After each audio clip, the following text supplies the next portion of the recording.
and thank you for joining us for yet another one of our fabulous Taste Talks. I am Christine Duke, the Continuing Education Program Manager at Kendall College at National Louis University, and I'm very excited to have you with us here today.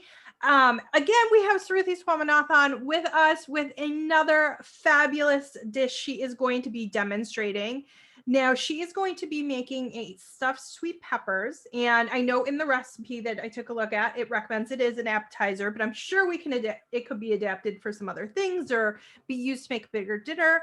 But I'm very excited to see all of this, and I know you all want to hear what Sruthi has to say about this dish and watch her cook. So take it away. All right. Well, thank you, Christine. All right. Yeah. So we're going to do stuffed sweet peppers today.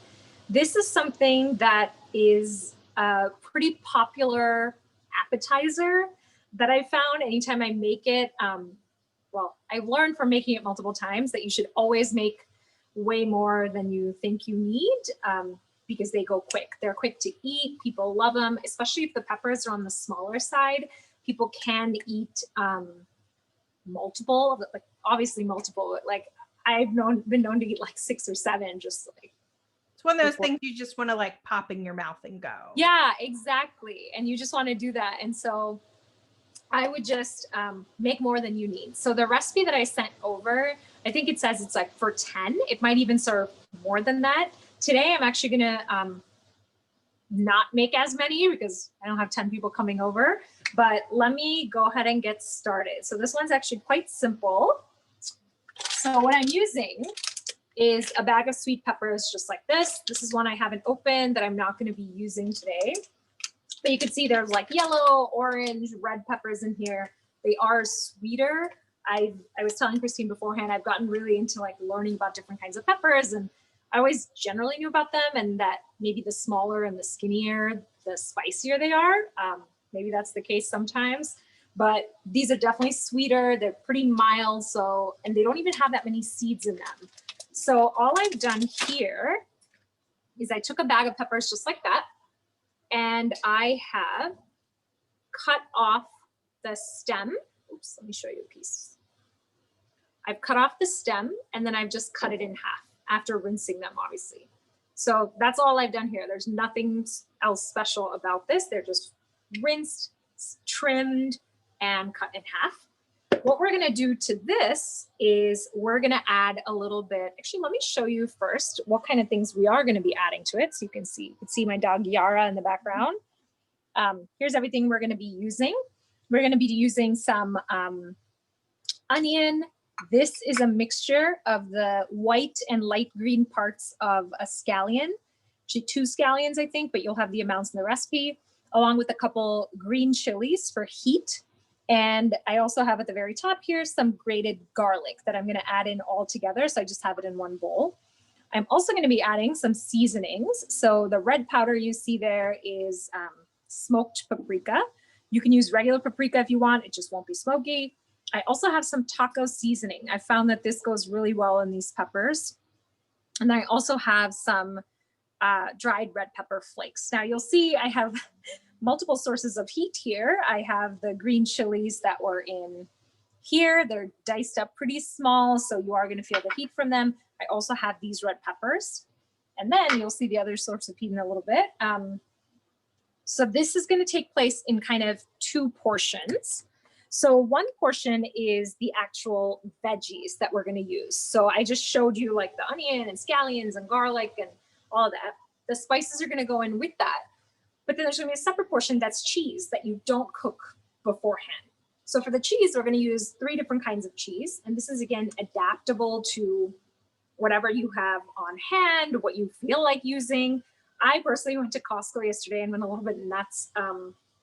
Got like way too many things, including cheese. So I picked up a few things. So one of the things I picked up is this cheese right here, which is a Cheddar Habanero. Alexa, stop. I don't know what that alarm was for. Hopefully nothing too important. I don't even remember setting that one. Okay. So this is a Cheddar Habanero. I tried a little bit of it and it does have heat. So this also has heat. Obviously, if you don't like things too spicy, use a regular cheddar. use Parmesan, use shredded mozzarella, take your pick. This is do I have the bag out? This is a Mexican blend cheese that I got at Whole Foods. So I just have a little bit of that.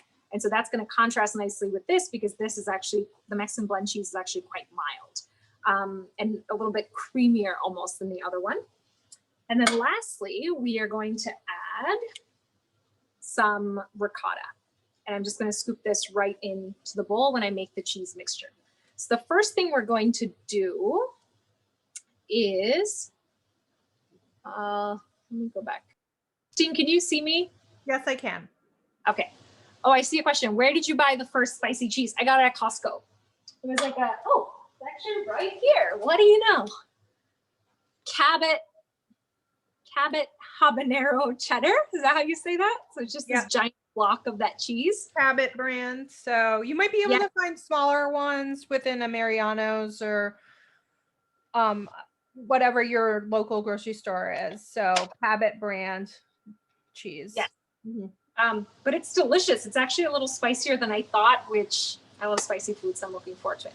All right. So like I said, we're going to do this in 2 steps. The first step is going to be, we're going to saute a bunch of the veggies first. You can do it where you just combine everything raw into a bowl. Like you just take a bowl like this, you add your cheeses to it. You add your onions, scallions, garlic, green chilies, spices, all of that, mix it up, and then just put it in the peppers. I've certainly made it that way before. I also like it when I saute it a little bit because then the garlic becomes a little more fragrant before I then bake it in the oven for like 15 minutes. So I'm going to do it the saute way now, but just know that I've made it with just these raw ingredients and just put it in the oven. And what I found is that the flavors are still there. The onion's obviously sharper because it hasn't been sauteed. And then you feel a little more of the texture of the onion and of the scallions and things like that.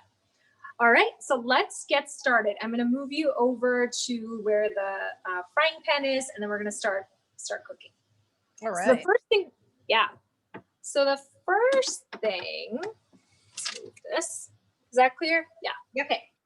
So the first thing I'm going to do is turn on the correct burner, and then I'm going to add some olive oil to it.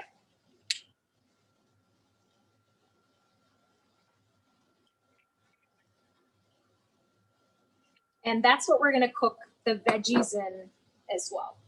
And while that heats up, I'm also going to, you have these peppers right here.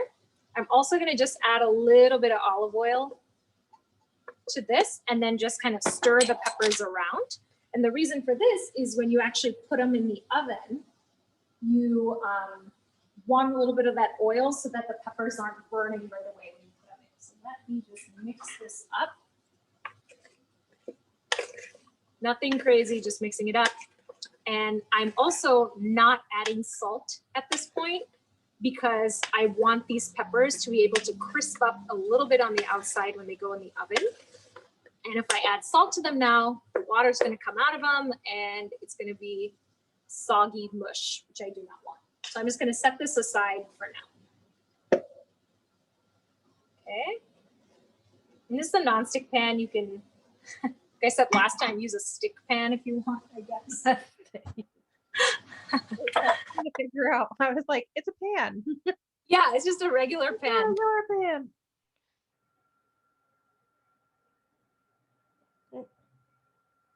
Sruthi? Oh no. We lost Sruthi. Hopefully we can get her back in one moment, folks. Let me see if I can. Here she is.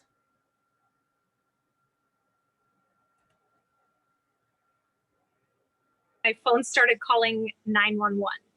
Oh, well, that is, no, that's not what we want. I think like the holder kind of touched on the, one of the buttons and it just started making an emergency call. So you could see that. Yes, perfect. Okay. So that's heated up. I'm going to turn the heat down a little bit. You don't want the oil to burn. First thing that goes in is going to be the onion. That's the sound you want to hear when it goes in. I'm going to saute that a little bit. And I'll add salt to this shortly. And like I always say, it already smells great. And another thing I will say about these is the fillings that I'm showing you today are the fillings that I typically use. Some not really too complicated like veggies, not too complicated with the cheese, usually using what I have on hand. But I do find that having a combination of the different types of cheeses, so that's just the onion, having a combination of the different types of cheeses adds some nice texture, because some of the cheeses that I decide to use end up being creamier, or some of them melt better, or some of them hold their shape a little more when they cook, and the flavors blend together really nicely. So you don't have to think too hard about, you know, which exact cheeses am I using. The only thing I would say is if you're using, for example, a blue cheese or a different kind of goat cheese, I would try not to pair really strongly flavored cheeses together, just so that you're able to taste them in the final product. Does that make sense? Yeah. Yeah, okay. Remember, you don't really want to cook these down to mush. You're just trying to sear them a little bit, get the... So they're not super harsh when you bite into them. Exactly, exactly. But I will say, I love these onions raw. Me too. In a sandwich, you know, so I'll pickled, amazing pickled always. Oh yeah, definitely. Like you could do a quick pickle with, did you say pickle, Christine? Yes, I did. Yeah, so you could do like a quick pickle, you know, with some kind of vinegar, like apple cider vinegar or regular vinegar. I've certainly done that before, but the red onion, I made these sort of chutney sandwiches, which are also, you can also call them like Bombay sandwiches, which are just tomato, some kind of chutney. I'm gonna move it this way. Tomato, some kind of chutney. I use like chicken deli meat. You don't have to use that. You could put cucumber in there and you put some cheese in there. And it sounds really simple, but it's actually excellent. You can use a panini maker or just a toast for that. And in that, I put some sliced red onion, which, yes, it does have a harsher taste, but that I felt paired nicely with the mild cheese that I had in there and the white bread that I used in there. Yeah. So, okay. So again, I'm not going to really fetch mush. Next thing, we're going to add this mixture, which is garlic, scallions, the white and light green parts diced up super, super small, as well as some green chili. One thing I will say is I like to have the veggies chopped quite small for this, just because the peppers are kind of smaller. And I want to be able to get, in each bite of the pepper, I want to be able to get flavors from all of these different veggies. So that's why I cut them up really, really small. I want them to mix in nicely. I'm just going to add this. Where is this?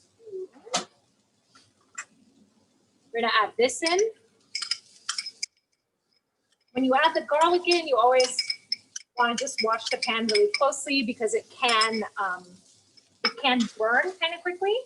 So when I add garlic, I just give it a stir, wait till it becomes fragrant, which to me is like right away. I feel like I have the nose of a bloodhound, but I'm told it takes about 30 seconds to actually, yeah. And that sounds incredible. And I think I mentioned in the last one where I made the ground beef, kind of spicy beef udon noodles. When you make something like this, you can think of it as pretty versatile. You know, right now, this can be anything. If you really wanted, you could put this in a sandwich. You could use this as a base for a curry. You know, if I had this in a bigger pot, I would just add some spices to it right now. I would add some tomato. I could add a little more chili if I wanted, and I could use this as a base for a curry. So sometimes I even do this thing where I'll like be making it, start off thinking I'm going to make something and be like, you know, I'm actually in the mood for pasta, and use this as a flavoring base for a pasta sauce. So you don't have to limit yourself to thinking like you can only make one thing with this mixture here. Okay, Next thing I'm gonna do is I'm gonna add in the spices. So again, this is the smoked like a Spanish paprika, taco seasoning, and chili pepper flakes. And at this point, if you feel like your pan's a little bit dry, you can add a little more oil to it, again, because you don't want the spices to burn. Mm-hmm. Ideally, you're not adding oil in the middle just because it takes time to get hot, but since the pan is hot, it should work okay. I'm sure that there's so many fragrances coming up right now. Yeah, there's so many. I mean, I smell the paprika really strongly. I smell the garlic mixing in with it. The taco seasoning has its own kind of flavor that it's emanating, because the taco seasoning, I believe, I didn't make it, I bought it, but it's got that cumin in it. That's just so, yeah, that's what you are. Every time you think of like taco seasons, like cumin usually you think of right away. Yeah. Oh, wow. That's like, that smells good. I'm going to turn on the exhaust so we're not kind of, okay. And this is almost done. We're not really going to mess with this too much. I just want to leave it a little bit until that super raw flavor of the spices is gone, which should be pretty soon. Do you see what I mean? Like, even at this stage, this could be anything, right? You could use this as a base for, if you had like had naan, like garlic naan, you could use this as a base and turn it into a flatbread if you wanted. Mm-hmm. So this just happens to be what I'm using for stuffing the sweet peppers, but know that it is versatile. And I don't meal prep, but if I was a person who meal prepped, I feel like I would just always have a combination of onion, garlic, ginger, green chilies, and maybe a couple masalas, like a couple spices, just kept ready because I could use it to start any kind of dish. Yeah. Okay, so that looks done. We're gonna move over this way. You can see Yara again, right by the heater. Puppy sous chef. Mm-hmm. And then we are going to add this. It's pretty hot. I have this bowl right here. I'm just gonna add this into this bowl. And then once I add it, we are gonna start making the cheese mixture and then combine them. Here this is, putting it into the bowl. At this point, if you were adding, what would you add that for? Like, if you were using this as a filling for, puff pastry or something like that, and for some reason you wanted eggs in there, I would wait until this kind of cooled a little before adding it. If you're adding milk to this for whatever reason, which we're not right now, I'd wait just so it doesn't curdle right away with the heat. You can see it's like pretty warm. I just put it in there. Okay. Next thing we're going to do is we're going to prepare the cheese mixture. So here's some ricotta. This is just, I guess I picked up the part skim, but you can definitely use like whole milk ricotta. I used to think ricotta was just a super boring cheese, didn't taste like anything, and like, what could I possibly do with it? But I'm finding that it actually adds a lot of creaminess to stuffings, to pasta sauces. Mm-hmm. Okay. And then I'm going to add these two cheeses again, the Cabot habanero cheddar, and then the Mexican blend cheese. So I'm just going to add these two in here.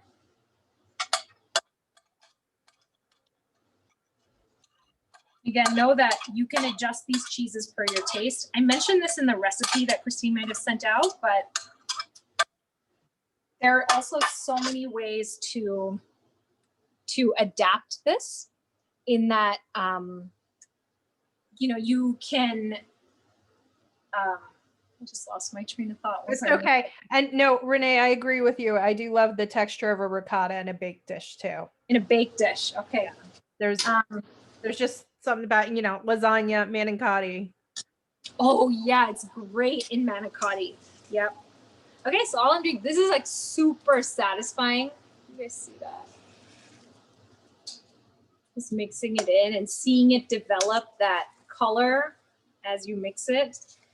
Oh yeah, I just remembered. So what I was saying in the recipe was that, let's say you end up with extra filling, which I usually do because I get overly excited about how good this is going to taste and make a lot without realizing, there's only so much real estate inside. So one thing I've done in the past when I make stuffings, not just for peppers, but for anything, if it's like too much, like when I make stuffing for stuffed mushrooms or anything else, I save the remaining stuffing. And then the next day I will combine it with like some panko breadcrumbs and then just roll them into little balls and either shallow or deep fry them or bake them. And then they just end up being these little like cheese, veggie, ball bite things. I'll try those for sure. Yeah, I'm probably gonna have to do that with this because I thought I was being restrained, but this is still a lot. And another thing you can do is in terms of switching up the veggies in here. Like I said, I like to cut the things up pretty small because as you can see, you're not really seeing big chunks in here. It's pretty smooth, which is by design, but I've made versions of this that have beans in there or that have corn in there. And I would just saute it a little bit with the spices, just like we did with the onions and scallions, and then put that in the peppers. You can also do that if you're doing it with bigger bell peppers too. Okay, so this seems pretty mixed. Smells good. And now you're going to take a baking tray, just like this. I'm going to show you how I'm just going to kind of arrange them on here. Get these peppers. You can do it. All you do is you take a pepper like that. You scoop up. Feeling like I already took too much, but you fill it up just like that. And you just place it on the pan. You don't have to oil the pan or anything in addition, just because you already put olive oil on. You toss the peppers in olive oil. And then you just continue this until you have filled all of your peppers with all of the stuffing. It's okay if it's kind of sticking out a little bit. And then I would put it, that's why I always preheat the oven first. And then I would just put it in the oven at 400 for about 15 minutes. The cheese doesn't take too long to melt. I feel like having the ricotta in there is a little more forgiving, whereas if I just put the Mexican blend cheese in there, it would melt really quick and perhaps burn. But with this, with about 15 minutes, it works really well. So I'm not going to do all of them and put them in, but I did make some ahead of time that I'd like to show you. Okay, so I think I spoke one of the last times about how useful it is to have a toaster oven. I agree with you. I am team toaster oven here. Yeah, because you can just... There's so much you can do with it besides make toast. Yeah, so now I'm gonna, here you go. Here's a pepper that I made earlier. Well, this is kind of not a great color contrast. It's all like orange on orange. But the point is they look like this. And then what I have here is also some scallions or green onions, but it's the dark green parts that are cut up. All you do is sprinkle a little bit of that on here. It looks like that. And then you can eat it. So I'm going to try it now. I made these earlier and I put them in the oven like as I started talking to Christine. So I'm going to try it. Oh my God. It tastes like a pizza. Very good. But you see what I mean? Like that took me less than a second to eat. You should now I'm wondering whether I should pull out the other bag. I have it right here. I might as well make them. I know, because you're going to eat them. And that's one of those items too, where it's like, you can make a bunch of them and then they cool down nicely. You can throw them in the fridge. You can throw them in the toaster oven again when you're ready to have them again. So yeah. So what I will say about the texture of it is the ricotta gives it that body. It doesn't feel super mushy inside. It actually has some substance when you bite into it. The fact that you only have it in there for 15 minutes means that the peppers aren't getting like overly crispy or overly charred or anything, which is not what I'm looking for. And then as you're biting into it, the cheeses in there that are shredded, you get little pockets of like gooey cheese within that stuffing, which is really great. That's always such a happy thing. Yeah, it's unexpected and it's great. Another thing is I made a couple of these peppers because I know I mentioned at the beginning that, you can either just put them in raw or you can saute everything and then put them in. So the two that I tried right now, one of them I put them in raw and another one I just tried with what I had sauteed. And the one that I had sauteed, it tastes a little smokier, probably because the smoked paprika has kind of hit the hot oil and it's hit the heat. And that's brought out a little more in it. If you would prefer less of that, either just don't use the smoked paprika, or I guess you don't have to saute them. The one that I didn't cook, the onion also has a bite, which I'm quite enjoying. So just know that you can make it, either way. Any questions? I think, yeah, any questions for anyone at all for Sruthi? I know this is actually a really great recipe right now because I know there's a lot of people at this time of the year who don't eat meat on Fridays. So here's a great vegetarian option for them. Always great to add a couple things in. So this is great. Thank you for sharing. You had spoken about there's other ways to use the mixture, and I'm sorry I missed a moment of that. Can you share your other suggestions? Yeah, so one of my favorite ways to use this mixture is to roll it up into little balls and then coat it in breadcrumbs. I like panko breadcrumbs because they're just fluffier and lighter and they crisp up a little more. And then you can either shallow fry them, you could deep fry them. I'm a little afraid of deep frying because of all the oil, but and it just splatters. Not because I'm like worried about health. I enjoy deep fried foods. You don't want to have to clean the stove. Yeah, right. Or you can also bake them. You can, after coating them in panko, I would probably spray them down. Like they just have like a oil spray like this. You could just spray the tops of them and then do it. If you don't want to kind of get your hands in there, you can always use like a little ice cream scoop or something like that, or melon baller. It's one of those gadgets I don't own, but those might be a little small, but I bet if I'm like making these for my son, I bet he'd enjoy like different sizes of that. So yeah. That's awesome. Thank you. And I'm a vegetarian, so this is like perfect. I love it. Yeah, but you know what, Janice? You can also use this, like I was saying before, you can use it as a spread on sandwiches. So yeah, you can true. Like, if you're making a grilled cheese, this could be the spread of cheese. Okay. You can also use it as a topping for pasta sauce. So that's usually, a good idea too. Yeah, so if you're making like lasagna or you're making any other kind of pasta, maybe you sprinkle cheese at the very end or you sprinkle it at the top in like a casserole dish before you bake it. You could also add this, and this is basically your own like customized flavored cheese, right? So I showed the Cabot like habanero, like someone made this, right? And then packaged it up.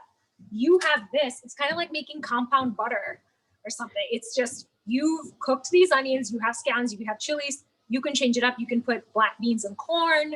You could put in mushrooms in here, which would be fantastic. So there's tons of ways. Yeah, pasta topping. No, and you mentioned before, even you said this would be really great on a flatbread. I mean, if you get like packaged naan or a tortilla or something like that, these are all like really, really easy ways. Like just take that, spread it on naan, spread it on a tortilla or something, make it in your toaster oven again, maybe throw some arugula, like cold arugula on it and get a little bit of that bite with the bitterness and the greens. There's so many things. There's so many things. And another thing I just thought of as you said arugula, Christine, is you could use this as like the crunchy and creamy element to a salad. If you were making an arugula salad with some kind of lighter vinaigrette, just because this is, more dense, you could bake these up and then put them in the salad instead of croutons. right? You Yeah. could Or you make could it make into little, like little coins. yeah, or something you could like make that. little patties out of them. So it's super versatile, and and I don't just mean like the specific. I think every class I have, I always stress this is like my way of cooking is not to follow exact recipes, and the reason that serves me is because when I first started cooking, I was making a lot of mistakes, right? But some of those mistakes ended up being tasty mistakes, and so I'm just like, what? Like, Christine, do you remember my falafel class where I was like, I'm gonna make a falafel? We learned about the beauty of falafel hash that day. You could make a falafel hash, and I've made a falafel hash since then because it's less work. I don't have to sit there and get my hands dirty. So I'm a big fan of like, when I make something, I try to think of multiple ways I can use it. Because maybe I don't feel like sitting here and filling, 2 pounds of peppers with the stuffing, but I could make a patty. I could, you know what else you could do? You could make one of those giant cheese balls that people have at parties. You know what I mean? Like you could like cover it in like smoked almonds or something. Yeah, you could take this whole thing, mix in some like slivered almonds or cashews or something like that, make one big ball, bake it, and then put it on a charcuterie board. It's very similar to like a pimento cheese almost. So there's so many different applications you could have. You could use it like kind of like the rarebit, the Welsh rabbit that Lydia just showed us. You could use it. It would be a really great like spread on a turkey burger. That's like, that vehicle, that like meat vehicle that needs a little bit more of a push sometimes. So there's a lot you can do. Yeah, there's a lot you could do. That's a great question. Thank you, Jen. It's like making me think about what I want to do. No, thank you. I asked for like the one idea and you gave me like 6 or 7. That was awesome. Thank you. Well, I'm like coming up with them as we're These talking. are the things that happen. We go down these rabbit holes, but they're happy places. So yeah, I know. Any other questions? Yeah, thank you, Roy. I know you said it looks tasty. Yeah, it's. I always feel bad like eating them on screen with you guys and have you imagine. I'm like, so good. And you just have to believe me. Sruthi, do you think that cream cheese could be substituted for the ricotta? Oh, definitely. You could definitely substitute it. I just used ricotta because I did not want anything as cream cheese is just richer. It's delicious. I just wanted something a little lighter because I knew that the habanero cheddar and the other cheese was going to give enough of that creamy element. Did I add salt? Yes, I did. I added salt. I added a little extra salt. This is like our weekly question. Yeah, I know. It's a good reminder because I forgot that time. But also what I'm going to do is once I line all of these up, I'm going to sprinkle some salt over all of them again. I'm just weary of adding it to this bowl because I don't want the water to seep out and have it be this like non-crispy stuffed pepper. So when did you add the salt? At what step? I added the salt when I was sauteing up the onions. When I sauteed the onions, I added the salt to kind of let some of the water out of the onions. And then I'm also going to be adding them after I fill them all up with cheese. I'm going to add the salt at the end. Thanks. All right. Yeah. Any other questions? I think we're good. This was great. This was a lot of fun, like kind of brainstorming on other. Yeah, we should do this more. No, this was actually really a ball. So I hope you guys are gonna, if not try this recipe, try a twist on the recipe. Yes. I mean, there were so many suggestions. Maybe you'll think of something else. Like I've said this once before, and I need to say this more. If ever you make any of the dishes that we're making here on the Taste Talks, I would love you to take a beautiful picture of it, put it up on social media, and tag Kendall College and mention the Taste.